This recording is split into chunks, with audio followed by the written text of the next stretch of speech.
gonna go ahead and get started. On last week, we talked about chapter 8, which dealt with the administration of justice.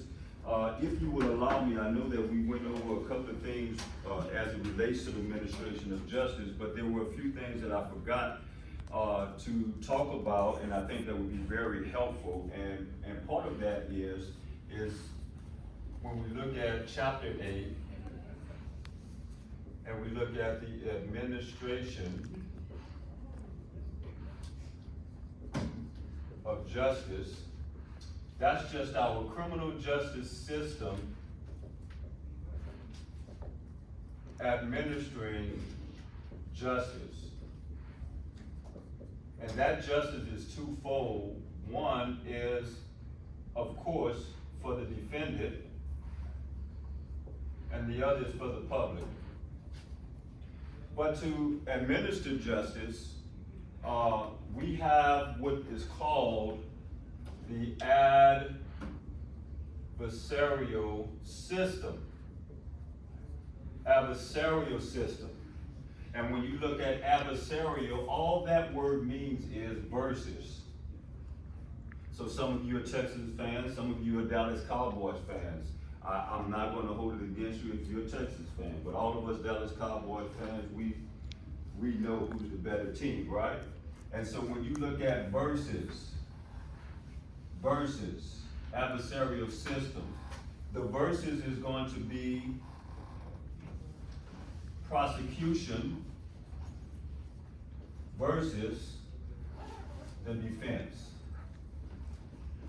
Prosecution versus the defense makes up our adversarial system in the court as it relates to the court process. Now, the prosecution is always going to be the state. The state. The state versus the defense will always be the defendant. The state versus the defendant. And so when you look at that, as far as the adversarial system and prosecution versus defense, what we're trying to do is we're trying to bring about justice. Now, some of you should have said, well, how is justice for the defendant? We know justice is for the public or the victim, but how is it for the defendant? Well, remember we talked about 4 CJ amendments. Can anybody give me the 4? Or at least one. Yes, sir. So you mean the 4th, 5th, 6th, and 8th amendment? Awesome. 4th, 5th, 6th, and 8th amendment. These amendments are the rights of the defendant. And though the defendant is accused of a crime, we still have to make sure that we proceed with the defendant in the right way. And so therefore justice is mete out to the defendant if we can say that each one of these amendments were met. Okay? So when we look at the adversarial system, where I was going with that is I want you to look at this when we say prosecution versus defense.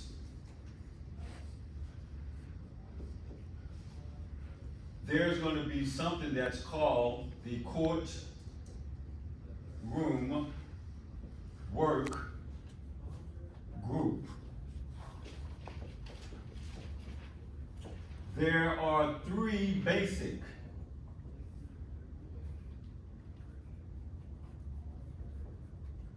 people in the group. Notice I say 3 basic. 1, 2, 3. The first will be the judge, the work group. They work together in the courtroom.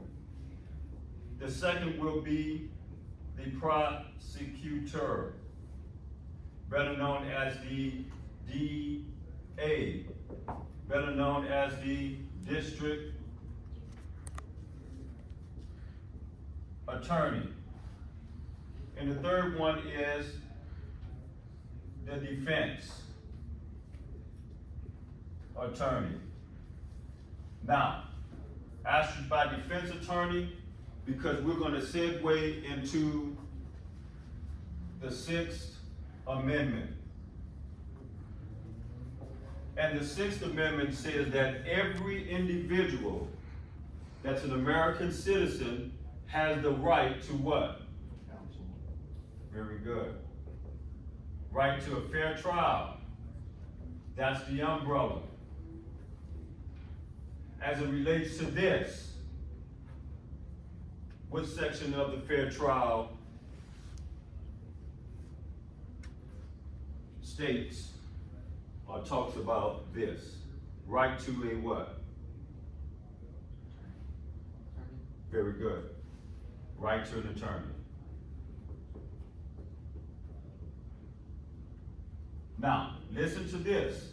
The reason why you have a right to an attorney is because it will not be a fair trial if you will go to court and be accused with a crime and you don't know anything about the law. So now you don't have an attorney and you're trying to have this adversarial system or this adversarial process without someone backing you up that knows the law.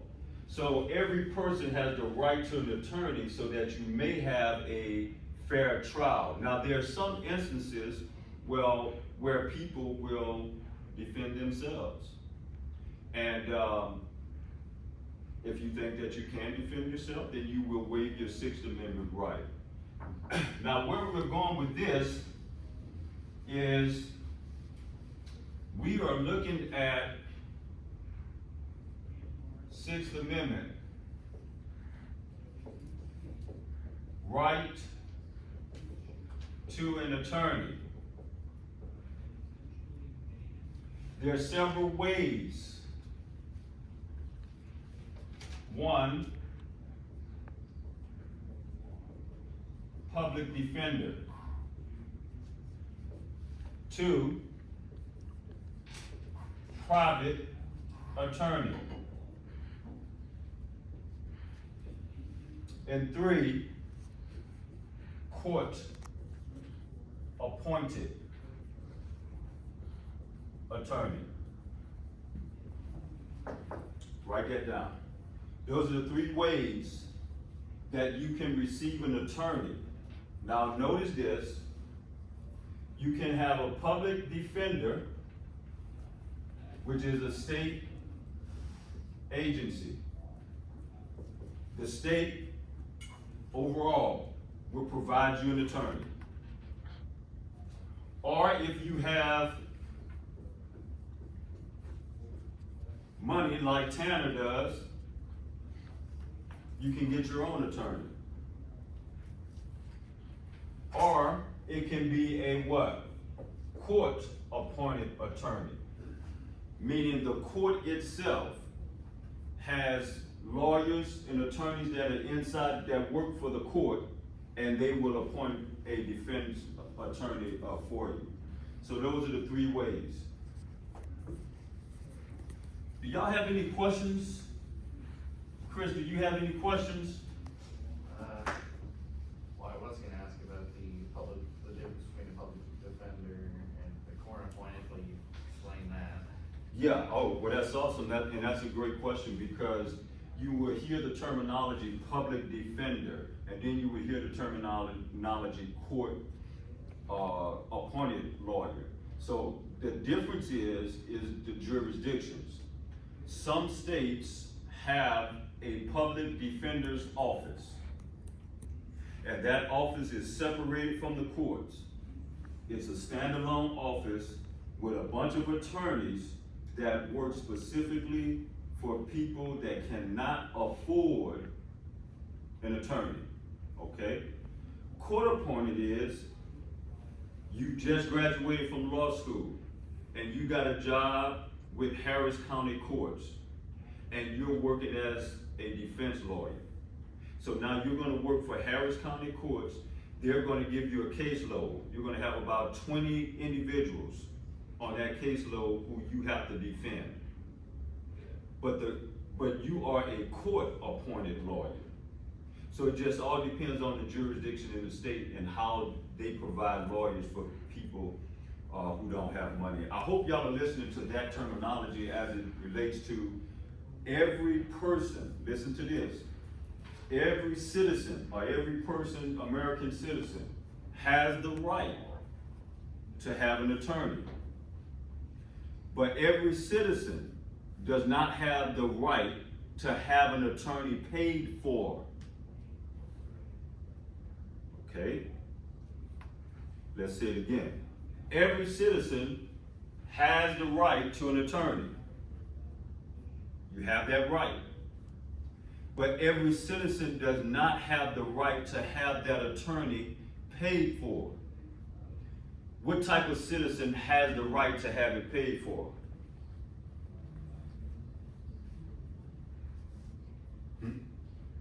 Go ahead. You know it. No citizen? Huh? No citizen? No citizen, I like that. But, write this word down. Indigent. Indigent. Indigent citizens. What does that mean, Professor Johnson? Well, I'm glad you asked. Poor people. You have the right to remain silent. Anything you say can and will be used against you in a court of law. You have a right to an attorney if you cannot afford one.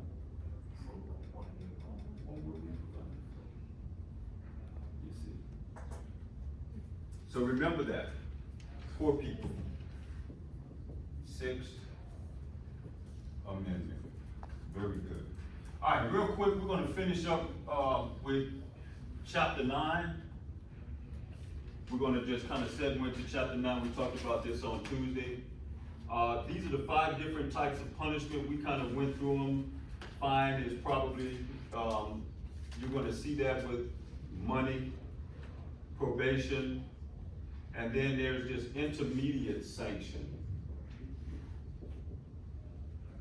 Imprisonment and death. When we look at intermediate sanction, intermediate just means somewhere in the middle. It's not a fine, nor is it imprisonment.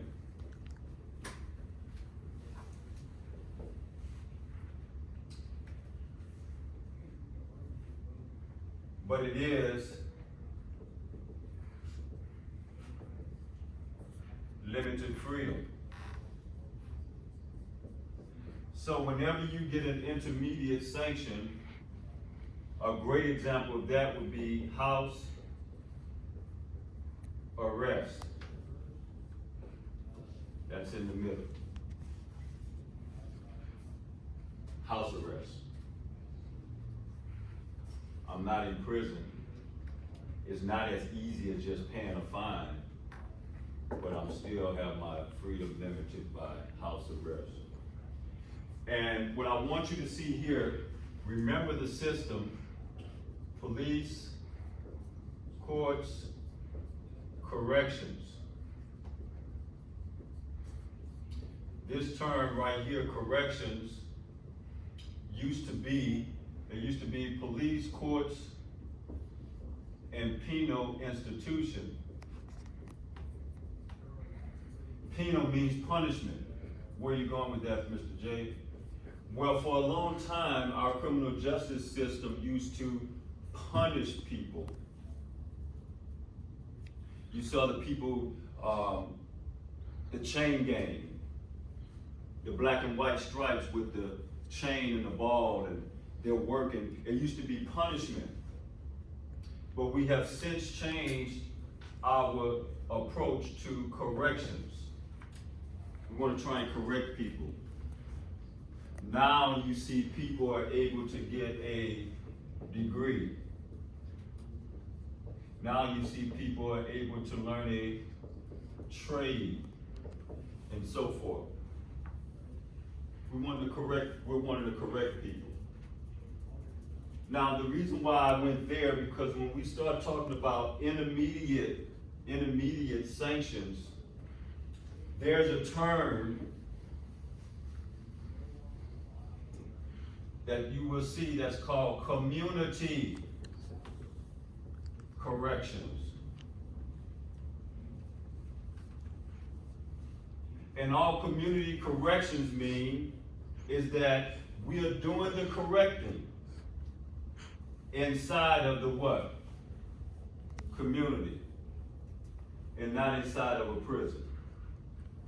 And so this is where you see house arrest, probation, and all of these other things. We're still doing the correcting. There's limited freedom, but we're going to allow you to do it in the community instead of being in prison. All right, last thing I'm going to give you, I want to give you this, deferred adjudication.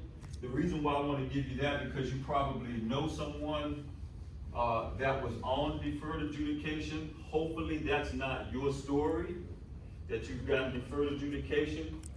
But deferred adjudication, deferred, means we're going to hold off on the adjudication process. Meaning we're going to hold off on finding you guilty and claiming that you're guilty. We're going to hold off based on some conditions. So say for instance you steal something from Walmart, and now you have a theft, a petty theft. And the judge says, well, he's in Mr. Johnson's criminal justice class, let's give him a chance, he still has some hope. So the judge is going to say, okay, I'm going to give Zach deferred adjudication. I'm going to hold off on finding Zach guilty based off of some conditions and see if he's going to uphold these conditions. If he upholds these conditions, then we will not put guilt on him. If he doesn't uphold these conditions, then we're going to no longer defer adjudication of finding guilt, but we will find him guilty and move forward with the process. Okay? There are two types of sentencing. Last thing we're going to talk about as it relates to punishment. The first type is what? Name one. Starts with an I. Huh? Innocent. Innocent? Okay, listen. So innocent is that you're not guilty, but when we want to punish a person, yes sir. Indictment. Indictment means that we have found probable cause. We have found probable cause. The word I'm looking for is indeterminate sentencing. The second one is determinate sentencing. You have an indeterminate sentence. I-N, determinate, can't determine. I have a sentence that I cannot determine when I'm going to get out. So you may see someone say, you're going to do 15 to 25 years. Wow. You can't tell me when I'm going to get out. But indeterminate is a rehabilitation approach.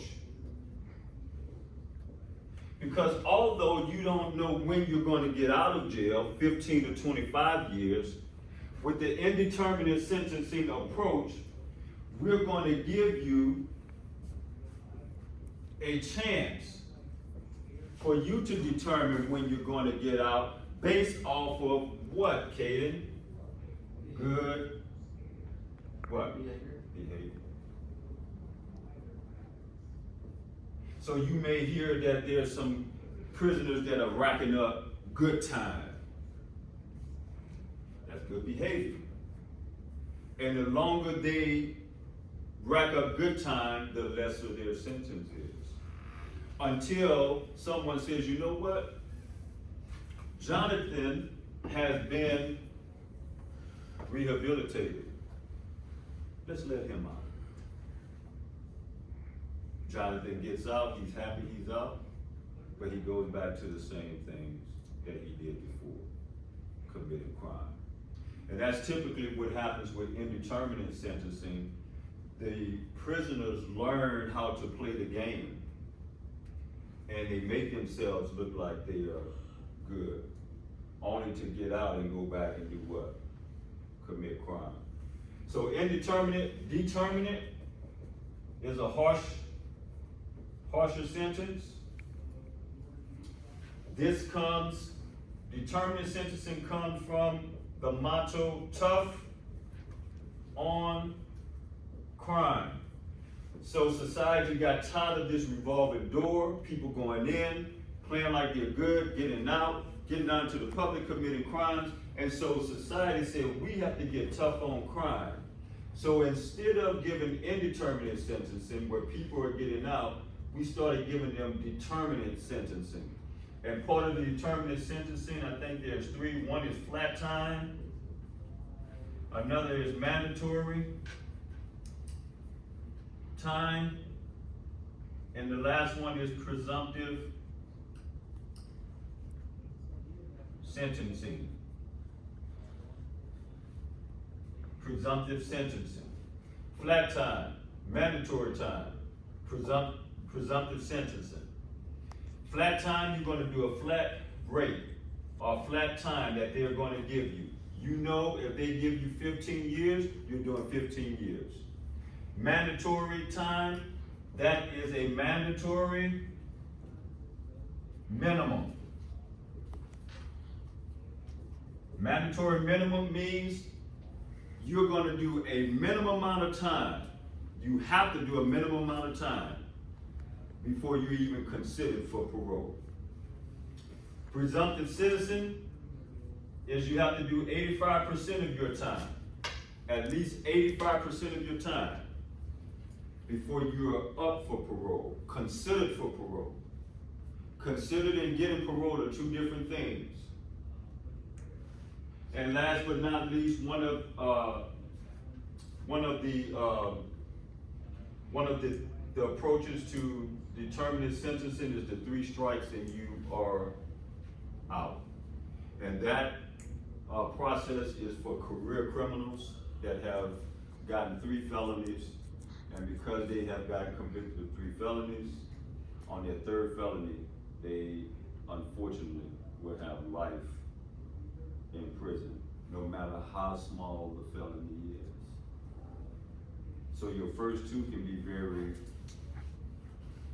bad, and then your 3rd one can be a theft, and you just reached that threshold of felony theft, and now you have a conviction, a felony conviction, 3, and because you have 3 felony convictions, you're out. Any questions about sentencing? No questions? Y'all are quiet. Yes, sir. Deferred injunction? Deferred adjudication? What do you got? Is youth one of the conditions? Huh? Youth? Youth? Yes. You, typically, when you are a juvenile, you will see people get deferred adjudication. Because remember, despite popular belief, and you can go home and impress your family and friends, the CJ system really doesn't want you to enter in. So most times, people will get chance after chance after chance. You may have family members that you know get chance after chance after chance. And then it just comes to a certain point where the CJ system has exhausted their patience with this person, and then they start to get hard. You look like you had a question, Beyonce. Well, I was just thinking for like the sentencing, like the kid when it's like the kid was practicing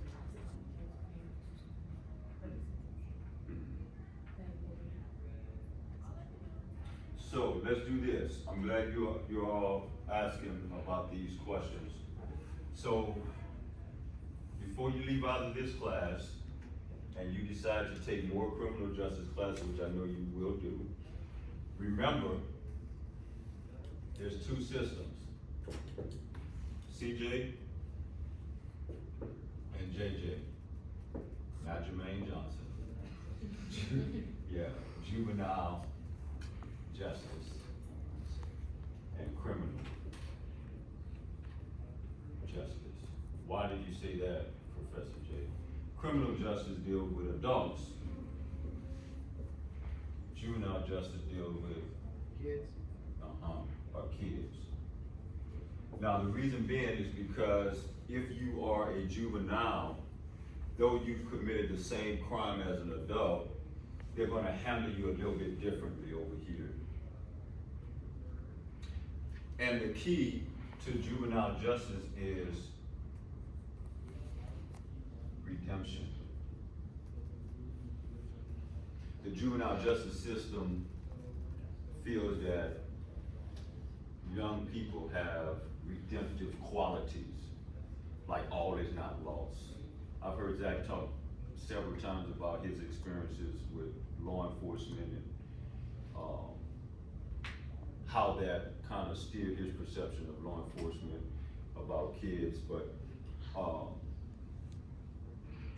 there is a, I don't wanna say a group of people, but our criminal justice system, we do see that the youth can be redeemed, and there's hope, because the mistakes you make at 16, 17, even in your 20s, hopefully you're not gonna make when you get to be 25, 30, and so forth and so on.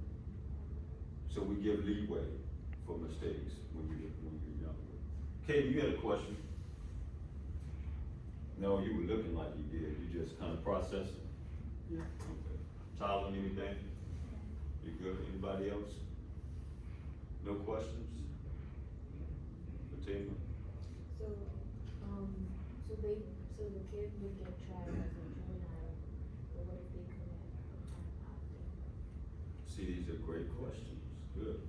So let's just say, for instance, a kid commits murder. Maybe a 14-year-old.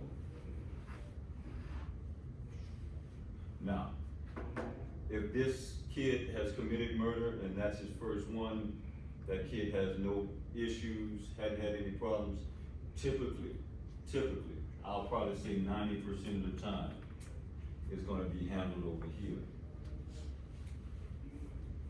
However, if this juvenile is a career delinquent and has exhausted its patience with the juvenile justice side, Then you try as an adult. See, that should have been an aha moment. Now, they're gonna try them as an adult. What does that mean, being tried as an adult? Well, now that case is gonna be over here. So even though you're 14, you're still being tried as if you were adult with the adult system. Yes, sir, I told you you had a question. Well, now I do. Do they end up getting an attorney if they are convicted in a criminal justice case? Yes, absolutely. Absolutely. So Now, the same rights still apply. still applies. Now remember, on the juvenile justice side, when we talk about punishment, whether it's juvenile justice or whether it's criminal justice, it's all about the age, whether juvenile or criminal. And no juvenile can be given death or life. How did y'all say it? Life without? Parole, y'all did that. Yes, I like the way y'all did it. That's off the table for juveniles. So no matter what they do, they can't get death or life without parole. If you're tried as an adult, it can also depend on like how heinous the crime was. Absolutely, outstanding. So Stephanie, made a great point, so we talked about if he's a career criminal and he's exhausted his time, but also how heinous the crime is. And you know what's another one?